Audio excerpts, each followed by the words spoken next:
Welcome to the Vox Pathfinder 15R channel. Today, no Vox, we got this orange. It's just being used as a pedal platform.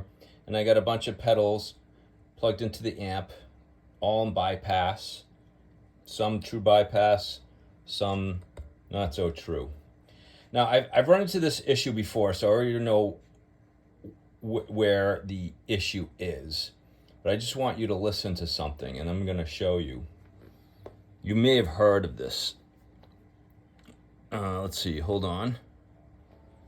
Okay, I'm going to play a power A chord. Listen.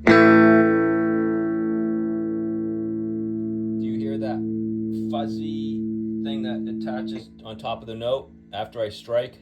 That was it.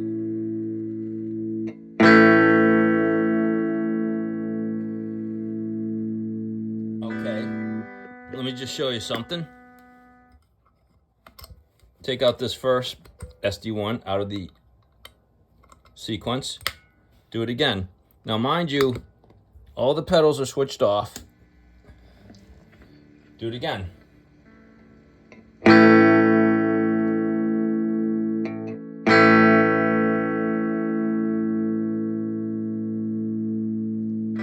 Now, I didn't diagnose it that way initially, so what I would have done is, let me just plug it back in the similar.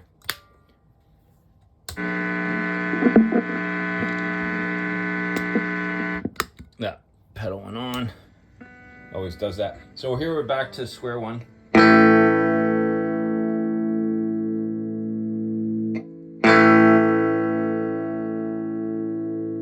So what I would have done, I would have taken that cable out and put it directly into the amp. Let's do that. Get all the pedals out of the equation.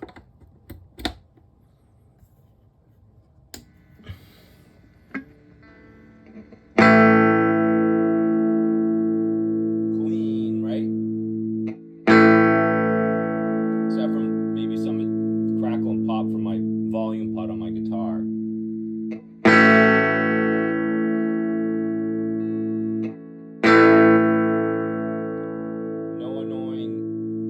That's riding on top of the notes.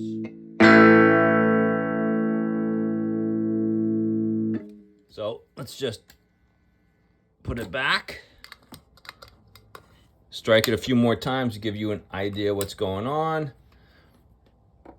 Mind you, I diagnosed this already in the past, but I'm just getting to showing you.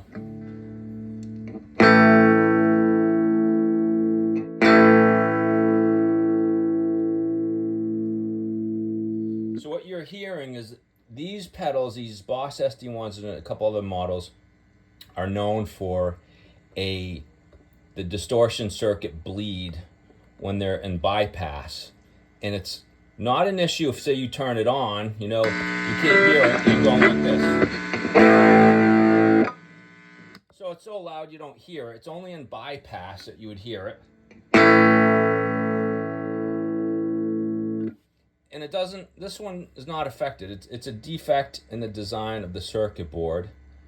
It's called, yeah, what did I say it already? It's called the SD-1 bypass bleed. And it's affecting this pedal. And we're going to show you how to go about fixing it. And so it'll be clean. Now, as well, I just forgot. If you have, here I have the level and the gain turned really high up, you know, 3 o'clock. If they're like turned down, like say if you're one of those players that has gain all the way down, level up, or, you know, around noon time, or maybe the gain's a little up and the drive is around 10, 11 o'clock, you will not hear this, especially if you're not listening for it. But if you drive these things up, you're going to hear it. Here, I'll just pump up the master volume on the orange.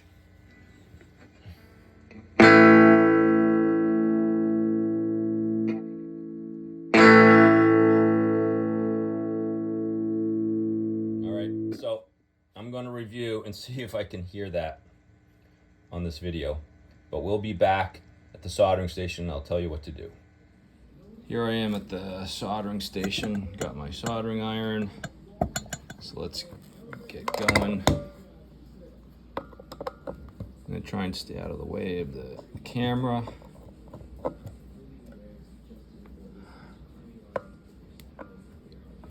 So as I'm taking this apart, I'll discuss the solution, the one that's you can find online, although I had a hard time just finding it for this video initially. And what I came up with that's a little easier. It may or may not work. So there's this diagram online where it shows you to build this circuit, a capacitor, a jfet, and a diode, and to wire it into the board into 3 different places. Let's see if I got some photos of what that might look like. I'll show you all the photos I have. So here's one photo where it was 3 different places, but I don't think that's the fix. Now this is interesting. I was reading that AnalogMan Mike said he looked at the solution and he found a simpler way of just moving one component and changing a wire. So I found the guts of one of his modded SD-1 pedals, but I didn't see any evidence of that on this photo. Here is the solution right here, where he created this little board. Here's the capacitor, you know, the jfet transistor, and on the other side of it is the diode, and he's got it soldered into the 3 different locations. You know, that's the bypass to mute the distortion circuit. Now here was the first photo where I saw something like, okay, here's this brown wire going to that capacitor. And it looks like something missing there. These are all analog mics, and I think some of these look like he's switched to go between asymmetric and symmetric clipping by taking one diode out of the circuit. And then here I saw this resistor, R6, or R1 I should say, and it's the input resistor, and it's removed, and he has this wire going to the legs of this capacitor C1. And the issue is that the input buffer circuit is intermingled with the diode clipping circuit, and traces are going underneath each other. And so what I managed to gather, see Analog Mike, that was part of that board. That's just the asymmetric symmetric clipping, I believe. What I was able to gather was that if you follow this thing back, he takes R1 off the board well away to the point on the input jack contact where this brown wire, the input wire was, connects the resistor here and just goes over the resistor directly to the capacitor, taking that resistor out of the circuit, versus doing one of these jobs, making your own little mini circuit. Now, this fix certainly works. An Analog Mike has not been open about exactly how he did his, so I'm gonna try this and see if it in fact will work. So what do we have? We have this board, and here we have R1 right here,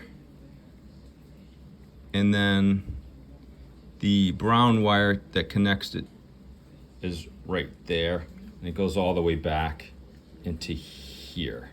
So I'm going to try and take off R1 and then move that wire back over to this capacitor and see what happens. So R1 is the second one in, funny how I always lose my bearing. Doesn't seem like it's that long, doesn't it? Well, let's see.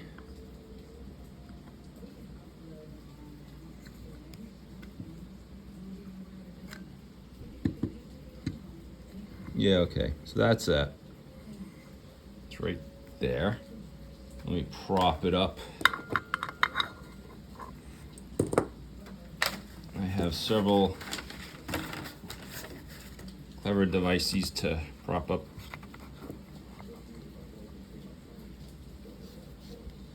this circuit. All right, just lost my bearing again. Okay, so, all right. It's that soldering joint, that soldering joint.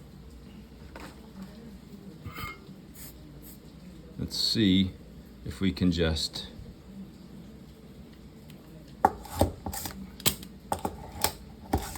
do it without having to add solder.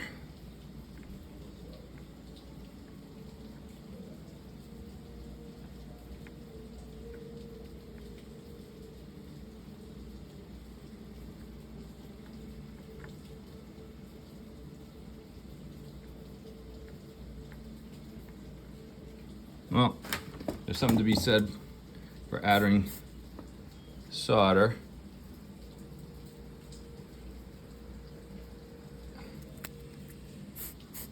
I'm just going to add it to the tip.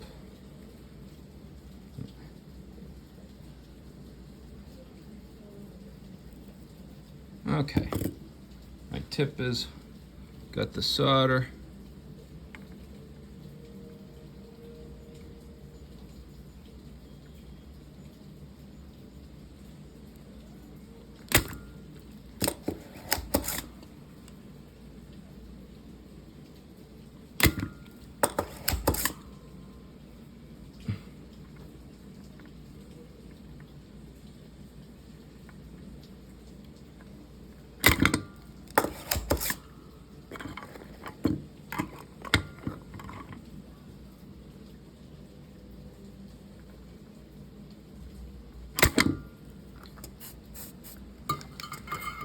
Okay, so I'm going to try and fish this resistor out.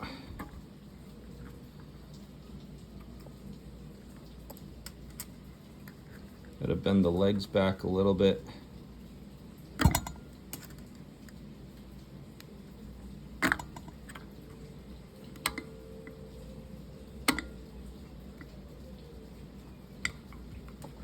And I'll be right back. Okay, so I just took out the resistor. Let's just check the value of it just to make sure it's in good shape. My little transistor tester. There you go. 6 ohms away from 10K, which it should be. Awesome. Okay, so next step is to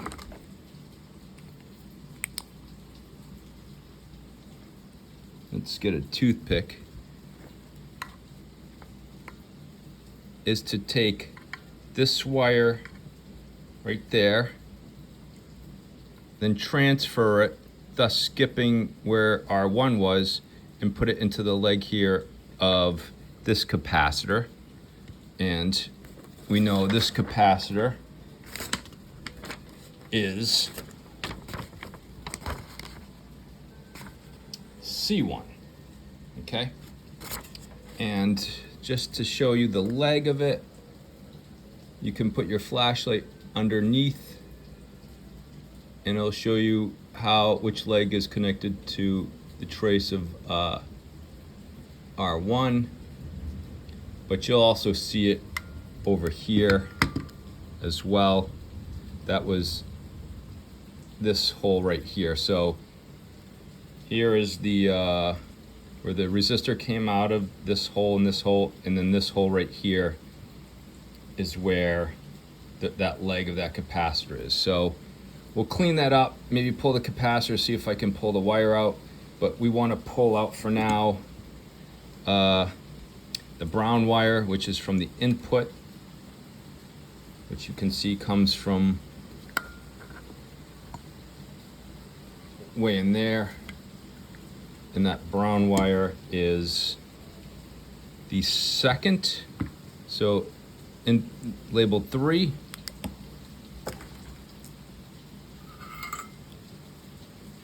So I'm just going to put the heating iron to it, and I didn't have my solder sucker pump ready to go. Isn't that amazing?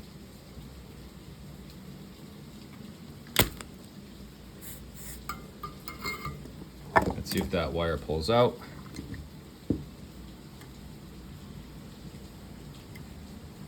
And it does. So now I want to fish it over here onto this side of the capacitor. Maybe I can fish both legs out. What I'll do is I'll see if I can tug on the capacitor while heating this up. Oh, what I could do, I could just poke the wire into this hole, and they're both connected on the other side. See those two holes? They're both connected. So we'll just do that. Didn't even have to go to all that trouble.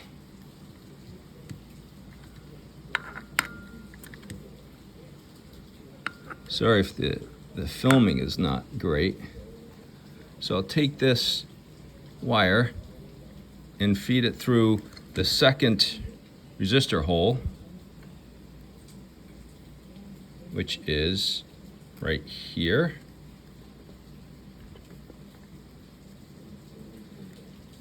And what I can do is I can sort of heat up that area while I try to push the wire through.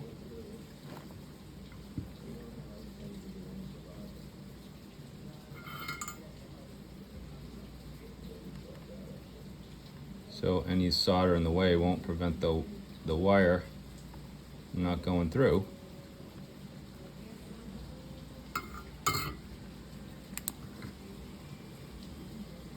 Okay, so we got the wire through the hole. And then we'll put the capacitor back in. Okay, so I got the capacitor through finally. And what I had to do, every time I was heating up this side, there was a scoop and it was remelting over the hole. So I had to use this tiny little drill through this side, through the glue, then fish the capacitor through.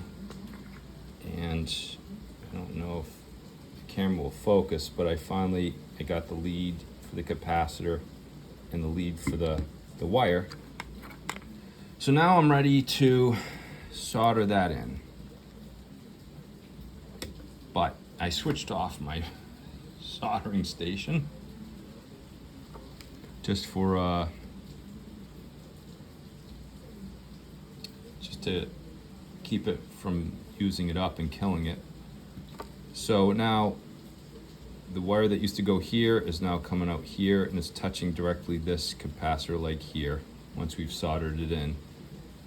And then we're gonna have to work on getting the resistor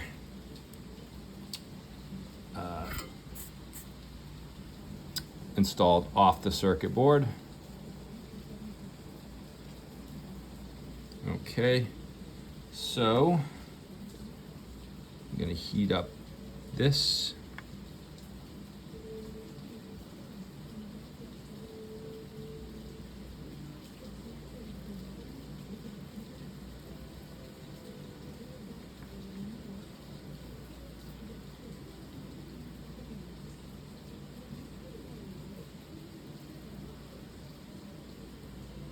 So I think that does it. I'll look later, see if it's pretty enough.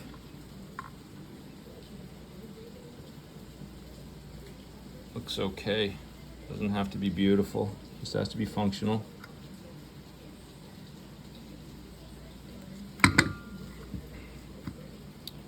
All right, now we want to fish out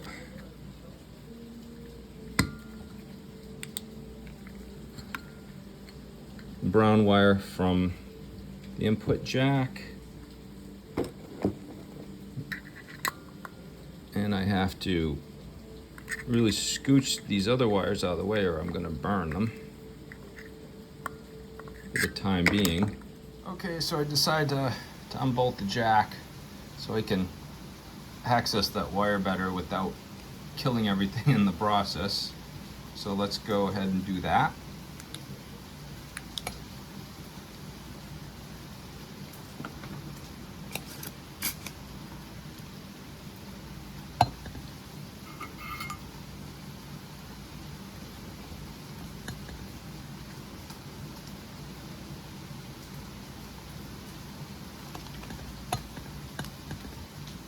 Hold on.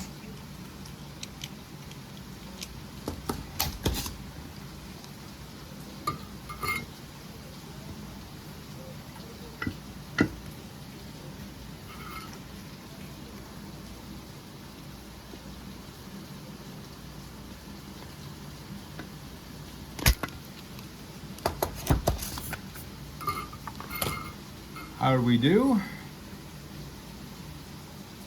Okay, I had to do a little tearing out of that wire and stripping it back a little bit. So now I'm going to try to feed this resistor in.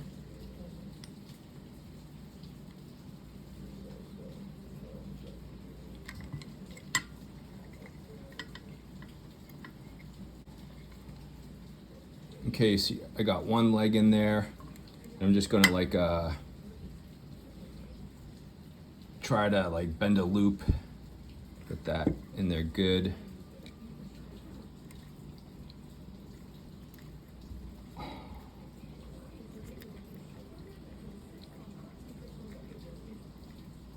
And then I'm going to try to get it J-hooked onto the end of this wire.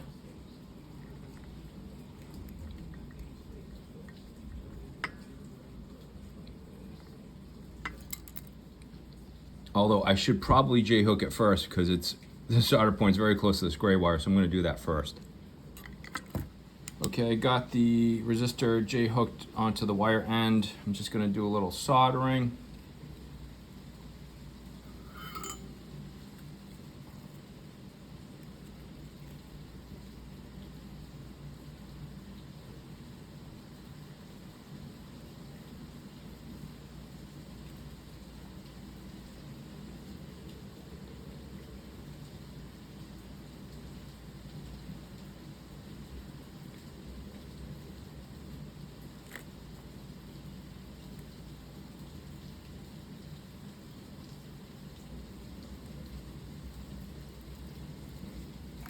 All right.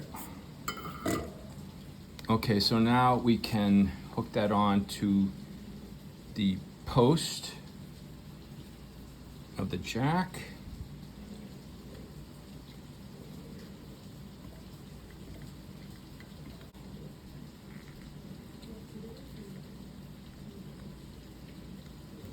There we go. Okay, so now I'm just gonna solder that bit.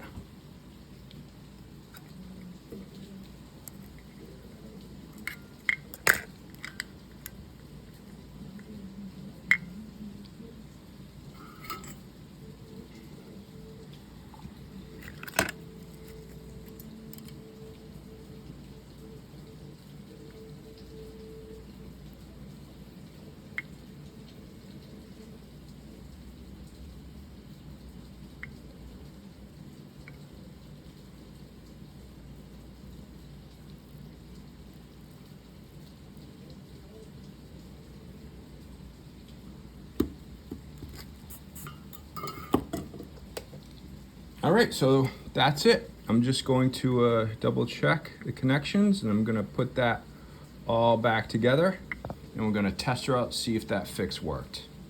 So I'll meet you at the amplifier. Okay, we're back. I have not even pre-tested this pedal. I have no clue if it'll even work. So let's just plug her in.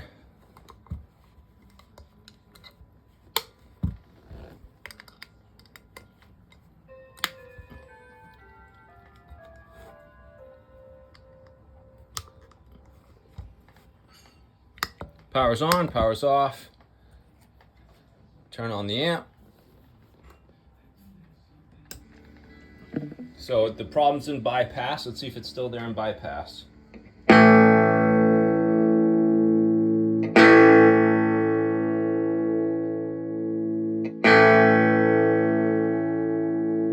think I still hear it.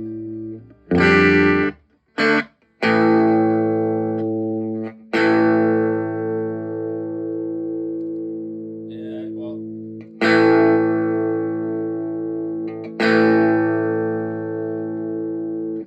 Does the pedal still work?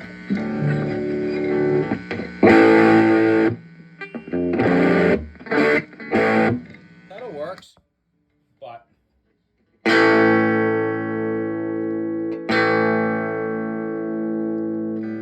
I'm gonna just change guitar because this Squire needs a bunch of work. So let me change to an SG, which is a lot better shape. See if I still hear the issue. Okay, I'm plugged into the SG. Turn the amp back on. So let's hear it again.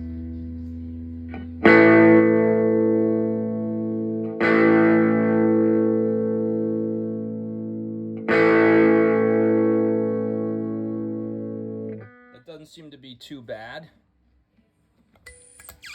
Let's just let me go into this SD-1.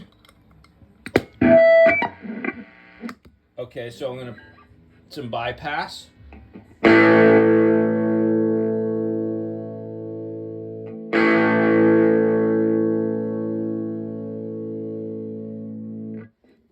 Okay, take it out, put it straight into the amp.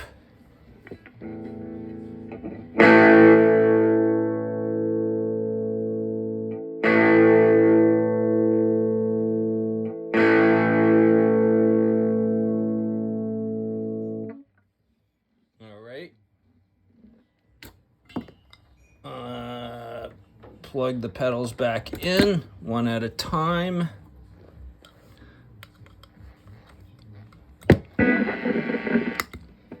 It's all in bypass. So now this pedal hasn't been worked on. Let me take this one out of the loop.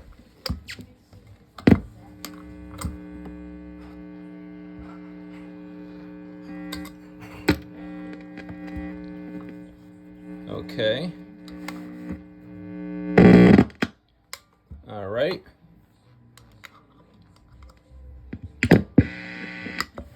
Okay, it's in bypass.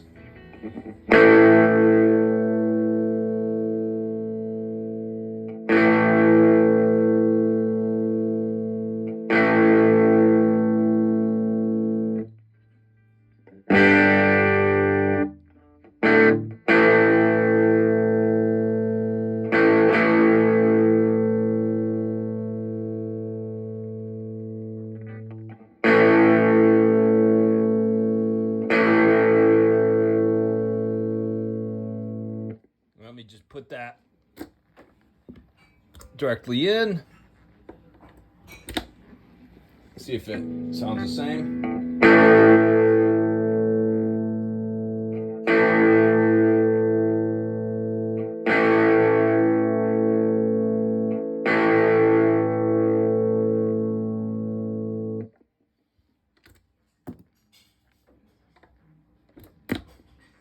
All right, back into the pedal.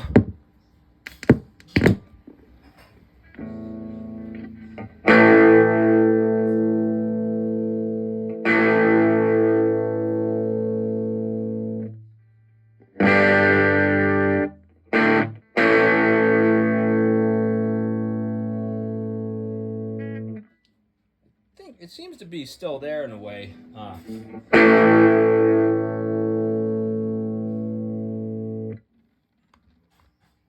Okay, let me just take that pedal out. Let's go back to the one that I never felt was giving me that much noise.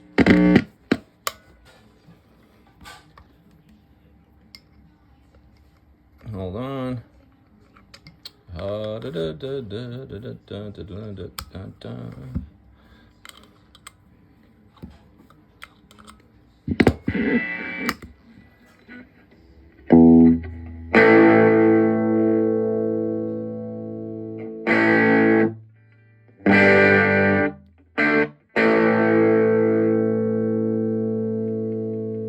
still hear something,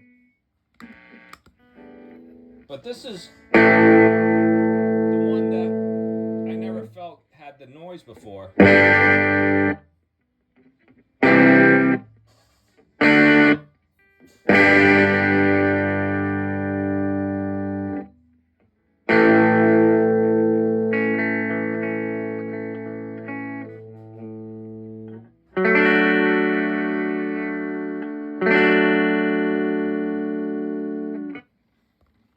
Okay, go back to the one I just fixed.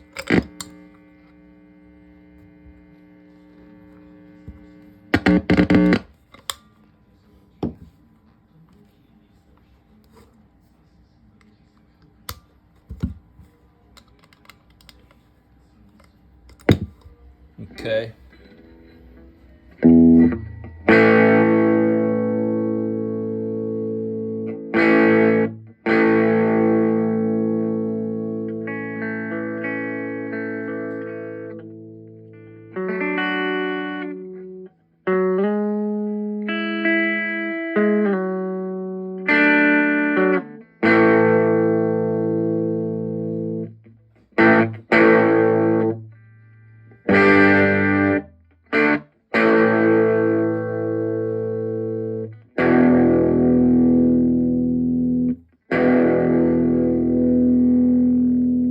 So you have to assess whether you think that's objectionable. Again, I can go directly in to the amp in comparison.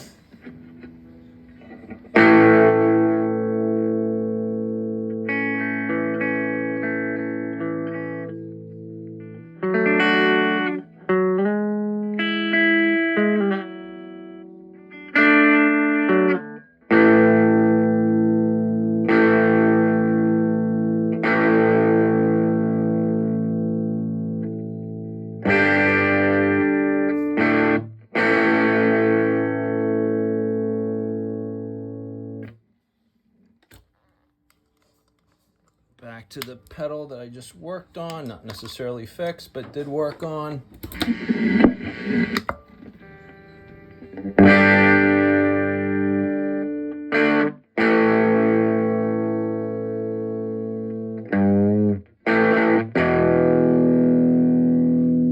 So there you go.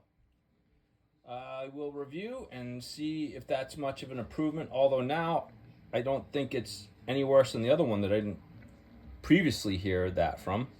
So that's the Vox Pathfinder 15R channel signing out.